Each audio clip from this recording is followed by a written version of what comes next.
So allegedly, Captain America Brave New World is pretty bad.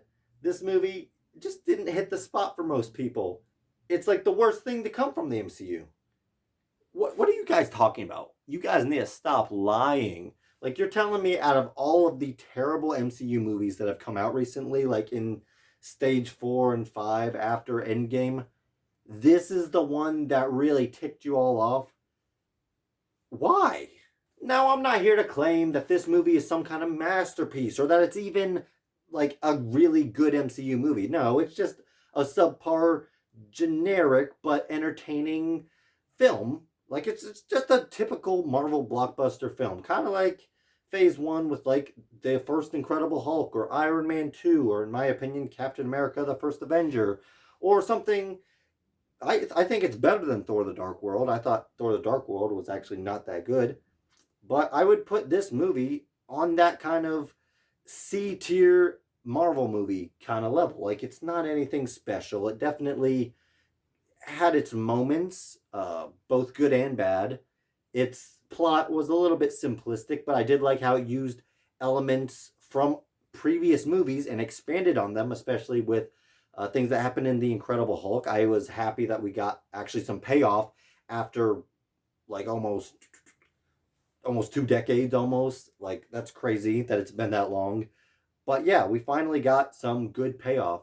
And I'm not going to spoil it, but it's not bad. Like it's decent the way they constructed the plot. Yes, it uses some cliche story devices. Mind control is used and the mind control is super obvious. There's things in the movie, it's like, yeah, it's not the best thing ever. It's definitely a simplistic, somewhat cookie cutter Marvel film, but it works. Like the tone, the action. I like how it brings back that good Captain America hand to hand combat, and it feels real. There are moments, and I think a lot of the reshoots that were reported were just the comedy. Like there's one scene that I'm not going to spoil, but it's like a really good heartfelt scene, and then there's like it just cuts to like this random joke scene where they're like ha ha ha making fun of the scene that they just had, the heartfelt scene that they had. They're making fun of it, and the shot is colored and lighted differently than the actual scenes. It's like that's obviously a reshoot. Like Marvel obviously looked at it and like they're like, oh, we need more jokes. So yeah, there's things about this movie that I did not like, but overall, there's actually a lot of good stuff here. And um, Colonel Ross, who becomes President Ross in this movie, is kind of like the core, the actual core of the story. He's where most of the emotion happens. And there's also some good stuff between Sam Wilson, Captain America, and the character Isaiah, who was introduced in Falcon and the Winter Soldier. So there's good stuff here, even if there is a lot of basic cliche plot devices and the typical Marvel humor that kind of gets in the way of a lot of the good moments.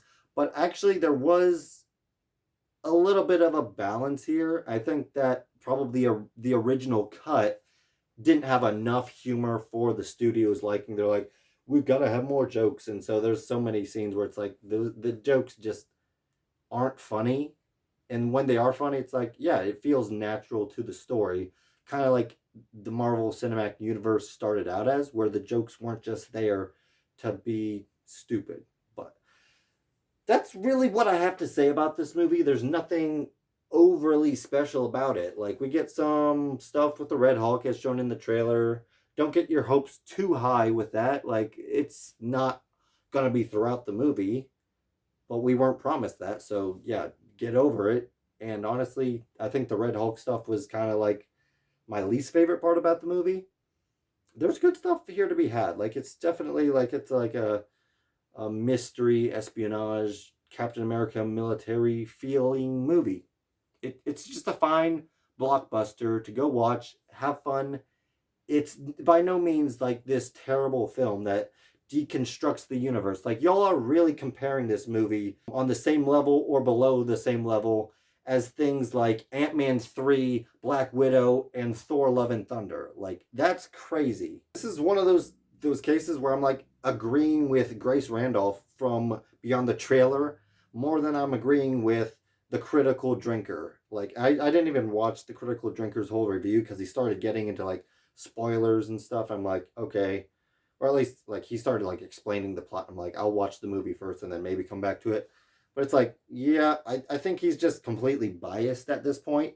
And Grace Randolph actually had a decent take where she's like, yeah, it's definitely middle of the road, basic, generic, like I said, but it's by no means terrible. Like, it's not masterpiece level. It's not like this secret hidden gem, but it's like also like, what are y'all complaining about so much? Like, this is at least kind of like back to basic Marvel, where it's like not the worst. And like I said, it has its problems that hold it back. It's really just kind of like a stepping stone in the right direction, in my opinion. Like it's just really not a terrible film. Solid like 7 out of 10. Thank you all for watching. If you enjoyed this video, don't forget to like, comment, and subscribe, and hit that notification bell to help you be on the lookout for more videos from Luke Film Boss. Bye.